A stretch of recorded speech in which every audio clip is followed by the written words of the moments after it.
The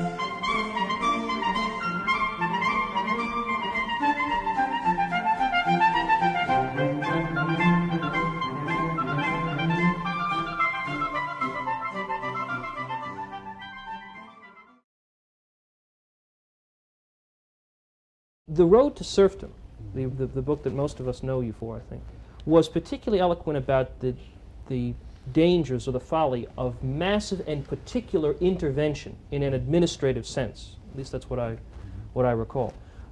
Would a simple redistributive policy on the part of government offend you or make you as concerned as the warnings you raised about a state that was intervening specifically all throughout our lives? In other words, a simple statement, make your money how you see fit, we will take X% of it to heal the wounds of the poor. Is this as dangerous a policy? The answer is very definitely yes, because any redistributive policy requires a discriminating treatment of different people. You cannot, so long as you treat all the people according to the same formal rules, forcing them to act only to observe the same rule, bring about any distribution of incomes.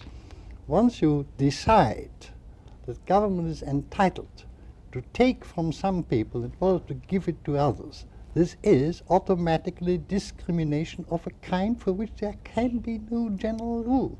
They are purely arbitrary.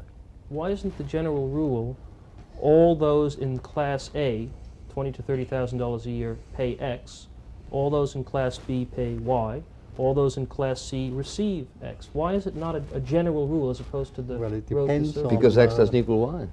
the very difficult question how to define a general rule. I mean, after long discussion in jurisprudence, it has come out that the essential point about a general rule is that you cannot predict who will profit from it and who will suffer from it. Any rule where you know beforehand who will be the gainers and who will be the sufferers is in that sense not a general rule. But now, does this fact that it is not a general rule make it nonetheless inadvisable? Inadvisable because once you authorize government to act arbitrarily, there's no limit to it.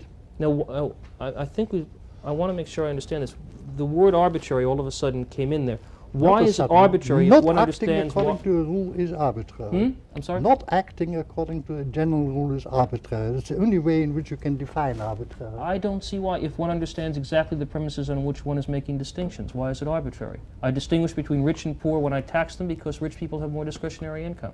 Well, it's, you distinguish between the people whom you want to have more and the people whom you want to have less. But why is it arbitrary? I've given you what I think at least is a plausible and defensible reason for distinguishing Well, among the them. distinction is between, I can only say, a general rule which applies equally to all and a rule which distinguishes between different groups. Arbitrary does not necessarily mean thoughtless. Yes, I understand. That's correct. I understand that part, but it seems to me that one is moving from a descriptive to a normative judgment in an effort to set forth a rule which will make it impossible for government to treat different people differently. Yeah. Let me come up with perhaps a suitable example.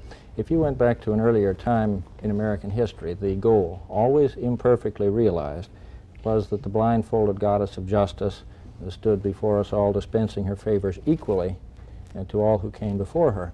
If you take various governmental programs arbitrarily conceived, as Professor Hayek is using the word, take affirmative action in our time. Now we have a law which says come before the blindfolded goddess of justice, but now she's encouraged to peek, and she says, first tell me your color, tell me your sex, and then I will tell you how we are going to treat you. Well, now, you know, there are Lithuanian minorities as well as black or whatever. The only majority in this country that I know of course, are women. There are more women than men. But every other grouping, ethnic or otherwise, into which we can break ourselves turns out to be a series of minority relationships. And it is highly arbitrary to select some of those to say, these are the people whom we single out for special treatment, and these are the people whom we penalize. There's only been one minority in American history that I know of that was legally enslaved. Yes, and it was a legal process which made that possible. Yeah. The enslavement came as the direct result of the state determining the affairs of men. It was arbitrary. Yes.